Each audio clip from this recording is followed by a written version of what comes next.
ప్రియమైన దేవుని వారలారా, చాలా జాగ్రత్తగా ఆలోచన చేస్తే ఇప్పుడు నీ పరుగు దేని కొరకు? ఇప్పుడు వరకు మనకు అర్థమైంది. నీ పరుగు దేని కొరకు అంటానికి ఇప్పుడు 3 లోకాలను ముందు పెట్టాం. 3 లోకాల్లో ఎవరెవరు ఉంటారు, ఏం చేస్తారు, ఏం జరుగుతుంది, ఏం జరగాలి, ఏం జరగబోతుంది అన్నీ మనం ఆలోచన చేస్తూ వచ్చాం. ఇప్పుడు 2లో ఉన్నటువంటి మనము అసలు ఇప్పుడు మనం ఒక టాస్క్ పెట్టుకుని బతకాలి. నీ పరుగు దేని కొరకు? ఇప్పుడు మొదటి లోకానికి వెళ్ళటానికేనా? అయితే వెళ్ళని గుడ్డి. అక్కడ ఆకలి ఉండదు, దాహం ఉండదు, హ్యాపీగా బతకొచ్చు, కన్నీళ్ళు బాష్ప బిందువులు ఉండవు కదండి. నీ పరుగు దేని కొరకని ఏ రోజైనా నిన్ను నువ్వు ఎవరికి వాళ్ళు ప్రశ్నించుకున్నారా? చూద్దాం, బైబిల్లోనికి వెళ్ళి ఒక్కొక్కటిగా ఆలోచిద్దాం. నీ పరుగు దేని కొరకు? మనుషుల వైఖరి ఎలా ఉందో ఒకసారి చూద్దాం. యాకోబు రాసినటువంటి పత్రిక 4వ అధ్యాయం. యాకోబు రాసినటువంటి పత్రిక 4వ అధ్యాయము. కన్ను మూస్తే నీ డెడ్ ఎక్కడికి నీ గోల్ ఎక్కడికి వెళ్తుంది? నీ ఆత్మ ఎక్కడికి చేరుకుంటుంది? ఎందుకంటే వాని క్రియల నిమిత్తం ప్రతిఫలం ఇస్తానన్నాడు. నీ పరుగు ఎక్కడ? నీ క్రియ ఏంటి? ఎక్కడ ఆగిపోయింది నీ క్రియ?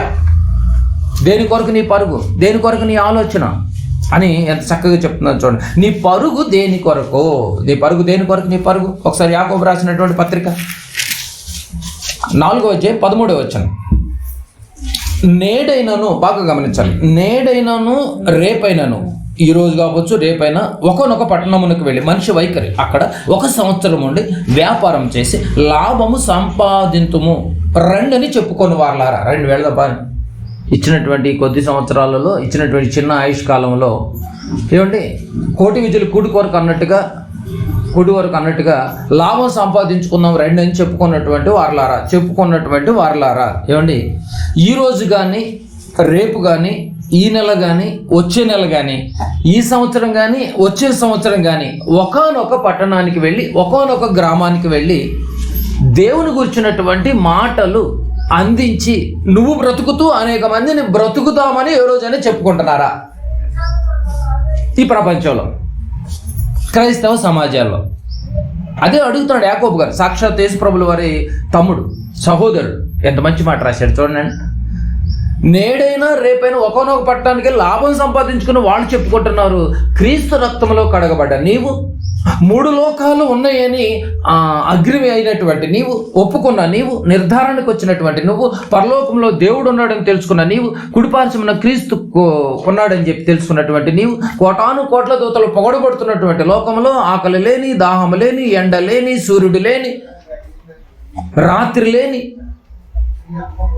ప్రతి బాష్ప బిందువును తుడిచేటటువంటి ఆ లోకాన్ని ఎరిగినటువంటి నువ్వు. పదం అర్థం చేసుకోవాలి మీరు. ఎరిగినటువంటి నువ్వు. ఈరోజు దేవుని వాక్యాన్ని పంచుకుందాం, రేపైనా దేవుని వాక్యాన్ని పంచుకుందాం, ఈ నెలలో దేవుని మాటలు పంచుకుందాం, దేవుని గురించి డిస్కస్ చేసుకుందాం. రేపు నెలలో నేను దేవుడి గురించి మాట్లాడతాను. ఈ సంవత్సరం మొత్తం నేను దేవుడి గురించే పాడతాను, ధ్యానిస్తాను, పఠిస్తాను. దీనికోసం నేను ఎన్నో గ్రామాలు తిరుగుతాను, ఎన్నో పట్టణాలు తిరుగుతాను. ప్రతి ఆదివారం సువార్తకు నేను మానకుండా వెళతాను. సువార్తకు వెళ్ళి పాదాలు సుందరమని చెప్పినటువంటి బైబిల్ మాట ప్రకారంగా ఇలాంటి పరిస్థితులలో నువ్వు దేవుని కోసం ఎదిగి ఆ ప్రతిఫలమైనటువంటి మొదటి లోకాన్ని సంపాదించుకోవటానికి నువ్వు ప్రయాసపడుతున్నావా? అదేనా నీ పరుగు? అదేనా నీ ఆలోచన? యాకోబు గారు డైరెక్ట్గా అడుగుతున్నాడు చూడండి. ఇలాగే మీరు చెప్పుకుంటున్నారా? దొరికేది మనకు ఆదివారం ఒక్కరోజు కదా, ఆ ఆదివారం మనం ఒక్కరోజు దేవుని కోసం ప్రయాసపడదామని ఏ రోజైనా ఆలోచన చేసుకుంటున్నారా? ఈ లాభాన్ని మనం సంపాదించుకుంటున్నామా? దేవునిలో గడపటం అనేది ఒక లాభం. సువార్తలో ఎదగటం అనేది ఒక గొప్ప లాభం అండి బాబు. ఆ లాభం వల్లే కదా నీ మనసు మారుద్ది, ఆ వాక్యం వినటం వల్లే కదా నీ బ్రతుకు మారుద్ది, నీ కుటుంబాలు మారుతాయి, నీ ఆలోచన మారుతాయి, నీ ఉద్దేశాలు మారుతాయి. ఇలాంటి లాభాన్ని సంపాదించుకుందామని చెప్పుకుంటున్నారా క్రైస్తవ కుటుంబాలు? ఒకవేళ అలా చెప్పుకుంటే వెళ్ళను గుడ్డు, చెప్పుకోకపోతే వాళ్ళకి ఏం చెప్తున్నాడు తెలుసా అండి? 14వ వచనం. రేపేమి సంభవించునో మీకు తెలియదు. ఏ లాభాల బాటలో ఉన్నారో జాగ్రత్త. రేపేమి సంభవించునో మీకు తెలియదు. మీ జీవమే పాటిది. జీవమే పాటిది. మీరు కొంతసేపు కనబడి అంతలో మాయమైపోవు ఆవిరి వంటి వారే. ఈ మధ్యకాలంలో ఈ మాసం అంతా కూడా పాపం ఎన్నో ప్లాన్ చేసుకుని వెళుతున్నారు పాపం చాలా మంది. తిరిగి వద్దామనే కదండి ఇంట్లో నుంచి బయలుదేరి వెళ్తాను, కానీ తిరిగి డెడ్ బాడీలు వస్తున్నాయి. ఇంతలో కనపడుతున్నారు చిన్న చిన్న పిల్లలు, వయసుకు వచ్చిన పిల్లలు, పసి పిల్లలు, బొగ్గుమని బొగ్గు అయిపోయారండి పిల్లలు. పాపం జర్నీ చేస్తున్నారు. ఇదే లాస్ట్ జర్నీ అన్న సంగతి కూడా వాళ్ళకి తెలిసి ఎవరైనా ఎక్కుతారండి? ఆ బస్సు ఎక్కుతారా? మీరు ఇంతలో కనపడి అంతలో ఆవిరి వంటి వారు. జాగ్రత్త, మీ జీవం ఏ పాటిది? నీ పరుగు ఎక్కడికి? నీ ఆలోచన ఎక్కడికి? నీ ఉద్దేశాలు ఎక్కడికి? ఆత్మకు లాభాన్ని సంపాదించుకుందామని, హృదయాన్ని దేవుడి కోసం బ్రతుకుదామని ఈ లాభాల బాటలో నువ్వు ఆలోచన చేస్తున్నావా? ఒక్కసారి నువ్వు ఆలోచించే. నెలకు దొరికేది 4 రోజులే. నెల మొత్తంలో నేను అడిగేది నేను 4 రోజులు. ఈ 4 రోజుల్లో నువ్వు ఏం లాభం సంపాదించుకుందామని? 24 గంటలు నీకు ఇచ్చానే. ఏమండి, 24 గంటల్లో దశంభాగం తీసినా కూడా 2.5 గంటలు దేవుడు కేటాయిస్తున్నామండి. ఎగ్జాంపుల్గా తీస్తే ఒక లోకంలో ఉన్న వాళ్ళ ప్రకారం, పాత నిబంధన ప్రకారం రోజుకు 2.5 గంటలు కేటాయిస్తున్నామండి. ఆదివారం దేవుడి కోసం అని చెప్పేసి అంటున్నాం, కానీ ఈ వారం నేను ఆదివారం మేము రావాలండి, సండే మేము ప్రేయర్కి వెళ్ళాలి. ఏమండి, నిజంగా సండే మొత్తం నువ్వు ప్రేయర్లను గడుపుతున్నావా? మందిరంలో గడుపుతున్నావా? స్వార్థంగా ఆలోచన చేయకండి. నిస్వార్థంగా మనం ఆలోచన చేస్తే నిజంగా మీ జీవం ఏ పాటిదని అడుగుతున్నాడండి. దేవుని పని చేస్తే నీకు పరలోకం నాయనా. దేవుని పని చేస్తే నీకు పరలోకం. దేవుని పని కోసం మనం పిలువబడ్డ వాళ్ళం. ఏమండి, దేవుని కోసం పరిగెత్తాల్సినటువంటి వాళ్ళం మనం. దేవుని కోసం పరిగెడుతున్నామండి. బాగా ఆలోచించండి. దేవుని కోసం పరిగెడుతున్నాం. మన సొంత పనుల కోసం అయితే ఫుడ్ తింటూ ఉండగానేనండి ఆ ఎంగిలి చెయ్యి వాటర్ కూడా లేకపోయినా బట్టలకి ఇలా రుద్దుకునైనా కూడా మళ్ళీ పొలంలోకి దిగిపోతారే. వాటర్ తీసుకురావడానికి ఆ యొక్క ముఠా నాయకుడు వాటర్కి పంపించుంటాడు. 1 గంట సేపు వాటర్ తాకుండా వచ్చేంత వరకు ఆ పని చేస్తూనే ఉంటారు. మళ్ళీ వాటర్ వస్తేనే వాటర్ తాగేది.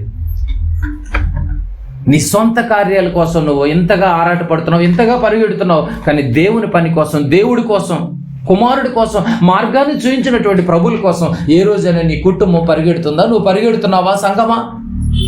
ఓ విశ్వాసాన్ని అడుగుతున్నాడు, యాకోబు గారు అడుగుతున్నాడు. ఒకవేళ నీ ఆత్మ పరిస్థితి ఏంటి? నువ్వు ఇంతలో కనపడి ఒకరోజు నీ దీపం కొంతసేపు కనపడి అంతలో ఆరిపోతే నీ బతుకేమైపోవాలి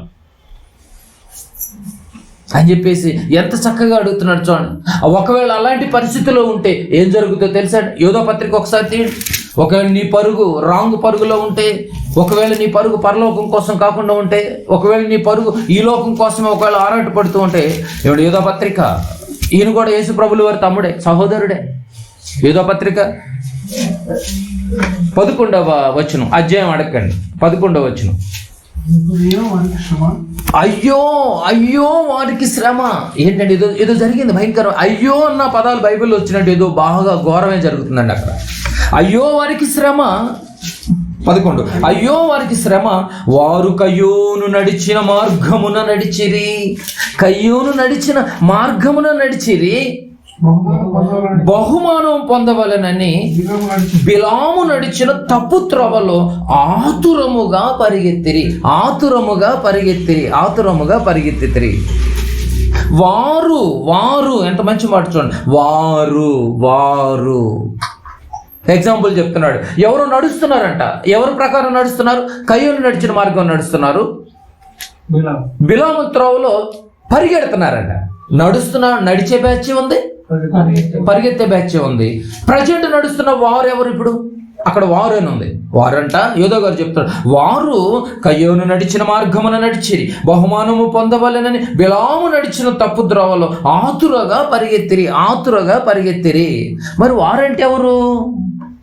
ఒకవేళ ఆ వారిలో మనమున్నామేమో, ఆ పరిగెత్తే వాళ్ళు మనమున్నామేమో. వాళ్ళ యొక్క క్యారెక్టర్ ఎలా ఉంటుంది, వాళ్ళ ఆలోచన ఎలా ఉంటుంది, అసలు వారు అంటే ఎవరు? కింద ఒక్కొక్క వచనాన్ని మనం పరిశీలిద్దాం. అర్థమైందండి మీకు పాయింట్?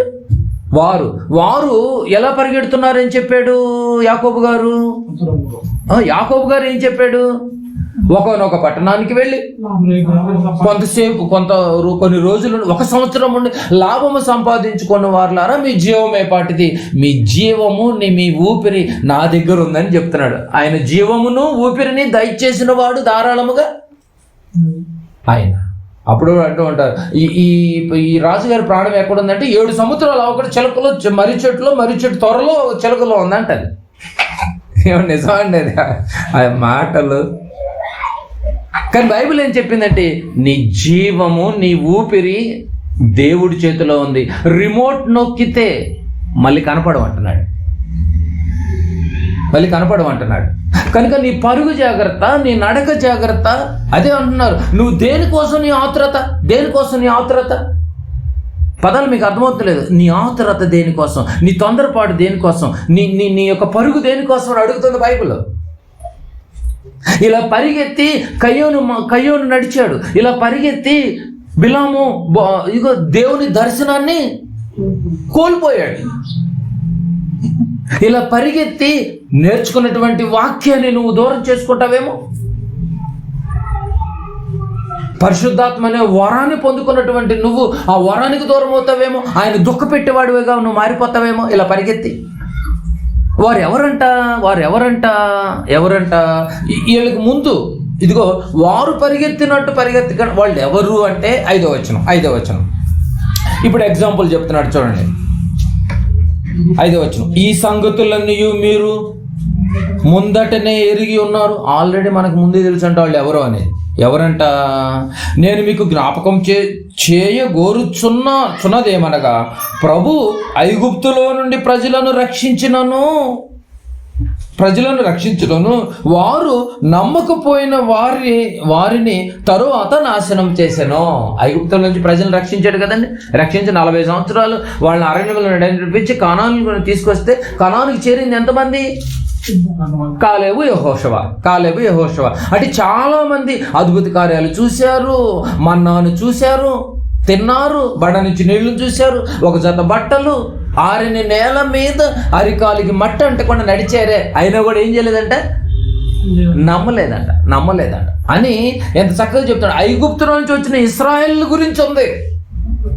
ఆ వారెవరో కాదు, వాళ్ళు కూడా ఇలాగే తొందరపడి దేనికోసం పాకులాడిపోయారు అని 6వ వచనంలో ఇంకా చెప్తున్నాడు చూడండి. 6వ వచనం ఎగ్జాంపుల్ చెప్తున్నాడు చూడండి. ఐగుప్తులో నుంచి వచ్చిన ఇశ్రాయేల్ని గుర్తు చేస్తున్నాడు. 6వ వచనం. మరియు తమ ప్రధానత్వము నిలుపుకొనక తమ నివాస స్థలమును విడిచిన దూతలను మహాదినమున జరుగు తీర్పు వరకు కటిక చీకటిలో నిత్యపాస్యములో ఆయన బంధించి భద్రం చేశాను. ఎవరిని? అపవాదిని. పరలోకం నుంచి పడద్రోయబడిన దేవదూతల గురించి చెప్పాడు. ఐగుప్తు నుంచి కానానికి నడిచినటువంటి ఇశ్రాయేల్ గురించి చెప్పారు. వీళ్ళు చాలా మిస్టేక్ చేశారంట, బహుమానాలు పొందాలని చాలా మిస్టేక్ చేశారంట. 7వ వచనం. ఆ ప్రకారముగానే బాగా జ్ఞాపకం చేసుకోండి. ఆ ప్రకారముగానే సొదొమ గొమొర్రాలను వాటి చుట్టుపట్లనున్న పట్టణములను వీరి వలె వ్యభిచారము చేయొచ్చు. పరశరీరము సారులైనందున నిత్యాగ్ని దండను అనుభవించుచు దృష్టాంతముగా ఉంచబడెను. వ్యభిచారం చేసినా కూడా నిత్యాగ్ని దండనే. సొదొమ గొమొర్రాలో వ్యభిచారం చేయటానికి తాండవించేశారంట. సొదొమ గొమొర్రా పట్టణాన్ని కాల్చేసింది అందుకు కదండి. వాళ్ళు మరి నోవహు గారి కాలంలో జలప్రళయంతో ముంచింది ఎందుకు? వాళ్ళు తినాలి, తాగాలి, శుభ్రంగా తినాలి. వాళ్ళు జలప్రళయం వాళ్ళ నోళ్లలోనే ఉందంట. మాంసం ముక్కలు ఇంకా నలగలేదంట. టేస్ట్గా భలే ఉందరా అని చెప్పేసి మాంసం ముక్క పంటి సందులో ఉండగానే లేపేశాడంట. ఆ మాంసం కోసం కూడా ఏడ్చారు కదండి. మాకు ఈ ఎడారిలో, ఈ అరణ్యంలో మాకు మాంసం ఎవరు పెట్టేద్దరు? నేను జర్నీలో మాంసం ఎందుకు, ఏదో ఒక లైట్ ఫుడ్ తీసుకుంటే హ్యాపీగా సాగుతుంది జర్నీ అండి, అంతే కదండి. ట్రైన్లో కూడా ఫుడ్లు ఎలా ఉంటాయంటే మటన్ బిర్యానీ ఆర్డర్ తీసుకోండి, ఫిష్ లైవ్ కావాలండి నాకు. ఆర్డర్లు అలాగ ఉంటాయండి బాబు. మీ ప్రిపేర్ లైవ్లో ఫుడ్ ఉంటుంది, బుక్ చేసుకోవాలి. ఫిష్ లైవ్ అంటే నీకోసం అప్పటికప్పుడు ఫిష్ను వండాలి కోసి. లైవ్ అంటే అప్పటి వరకు వెయిట్ చేయాలి. జర్నీలో వీళ్ళు కూడా మాకు మటన్ కావాలంటున్నారు. వీళ్ళన్నీ జ్ఞాపకం. అలా తిని ఏం చేస్తున్నారు? మనుషుల మీద వ్యభిచారాన్ని తిరగబడ్డారు. వారి వలె ఎంత బాగుందో చూడండి. ఈ స్వభావంతో బ్రతికిన సొదొమ గొమొర్రాలో ప్రజల గురించి ఉంది. వీరందరికీ ఏం కావాలి అంటే సుఖం అండి. ఐగుప్తులకి సుఖమే. ఐగుప్తు నుంచి కానానికి రావడానికి వాళ్ళు సుఖపడతానికి చూశారు ఇశ్రాయేలు. ఏమండి, దేవదూతలు కూడా సుఖపడదామని చూశారు హ్యాపీగా అక్కడ. అయితే పరలోకంలో సుఖపడదామని చూశారు. కానీ నరకంలో తోసిపడేసేసారు. ఇక్కడికి వచ్చేసరికి ఇగో సొదొమ గొమొర్రాలో వీళ్ళు సుఖపడదామని చూశారు. బిలాము లాంటి ఆలోచనతో పరిగెత్తాలనుకుంటున్నారంట. దేవుని పనుల కోసం ఏ రోజైనా పరిగెడుతున్నామా? ఏంటంటే అడవిడిగా పరిగెడుతుంది. ఎందుకంటే ఏమండి ప్రేయర్ టైం అయిపోతుందండి, మెసేజ్ అయిపోద్ది ఏమని చెప్పి ఎవరన్నా పరిగెడతారండి? బాగా గమనించండి. బస్సు ఎప్పుడు వచ్చినా కూడా బస్ స్టాండ్లో కూర్చునే ఉంటాం, ఏదో ఒక రీల్స్ చూసుకుంటూ ఉంటాం. ప్రేయర్ టైం అయిపోతుంది, అక్కడ అందరూ రివర్స్ కూడా వచ్చేస్తూనే ఉంటారు, కానీ వీడు మాత్రం చూసుకుంటాను ఉంటాడు. అయిపోతుందని తొందరగా వెళ్ళే పరిస్థితి కూడా లేదు. ఇంకో విషయం తెలుసా, అన్ని రోజులు టైంకి లెగుస్తాం, సండే మాత్రం టైంకి లేవు. ఎందుకంటే అడిగేటోళ్ళు లేరు కదా. ప్రైజ్కి ఎందుకు లేటుకు వచ్చి అడిగేటోళ్ళు లేరు. ఏమండి నిజమే కదా, పరిగెత్తుతున్నారంట. ఏమండి నిజంగా ఆ పదం చూడండి, పరిగెత్తే విషయంలో నిజంగా ఒక ఎగ్జాంపుల్ వాడాడండి. ఒకసారి చూడండి, రాజుల మొదటి 2వ గ్రంథము. బిలాం దేనికోసం పరిగెత్తాడు? బహుమానాల కోసం. ఇంకొక ఎగ్జాంపుల్ చెప్తున్నాడు. రాజుల 2వ గ్రంథము 5వ అధ్యాయం 20వ వచనం. రాజుల 2వ గ్రంథము 5వ అధ్యాయము 20వ వచనం చూడండి. నిజంగా ఎన్ని విలువైనటువంటి మాటలు. నీ పరుగు దేని కొరకు? బహుమానాల కొరక, లాభాల కొరక, దేని కొరకు నీ పరుగు? అదే అడుగుతున్నాడు చూడండి.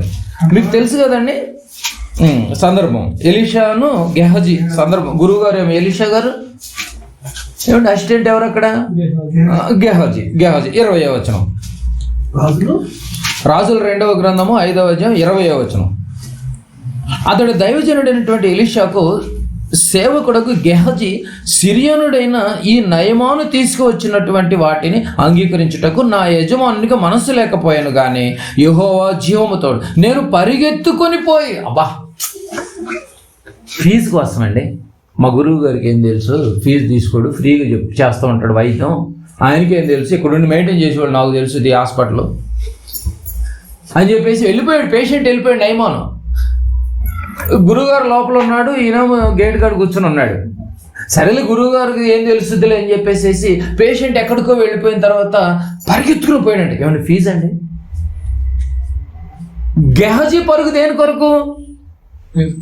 ఫీజు కొరకు. బిలాము పరుగు దేని కొరకు? ఈ రాత్రి ఇక్కడ ఉండనని చెప్పి ఆపేసాడు ఆ రోజు. దేని కొరకు? బహుమానాల కొరకు. నీ పరుగు దేని కొరకు? నా పరుగు దేని కొరకు? నీ నడక దేని కొరకు? అదే అడుగుతుంది బైబిల్.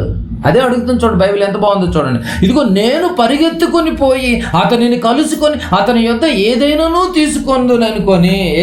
తీసుకొనదు తెచ్చాడు ఆల్రెడీ. బిలాము పరిగెత్తి దైవ దర్శనాన్ని కోల్పోయాడు, గాడితో బుద్ధి తెప్పించుకున్నాడు. గెహజీ పరిగెత్తి ఏం తెచ్చుకున్నాడు? పుష్టి తెచ్చుకున్నాడు. కుష్టి ఆయన అక్కడికేనా? కుటుంబం మొత్తానికండి. మేలా కీడా అండి ఇది? నీ పరుగు కీడు కొరక మేలు కొరక? నీ పరుగు కీడు కొరక మేలు కొరక? అంటే ఏమంటే దేనికోసం? సంపాదన కోసం పరుగు. ఎవరిది? గెహజీది. కొద్ది గొప్ప సంపాదించుకోవాలి పరుగు. అంటే సిరియా దేశపు సైన్యాధిపతి వెంట పరిగెత్తున్నాడు. అదే పదం ఉంది చూడండి అక్కడ. గెహజీ పరుగు సంపాదన, డబ్బు కోసం. అన్న వస్త్రములు కలిగి వాటితో తృప్తి పొందండి అన్నాడే. నిజంగా ఎంత మంచి మాటలండి. ఆయన సంపాదించుకోడు, మా గురువు గారు సంపాదించుకోడు, నన్ను సంపాదించుకోడు. తర్వాత వచ్చి అడుగుతాడు కదా, చివరికి ఏం సంపాదించుకోండి? కుష్టిని సంపాదించుకున్నాడు.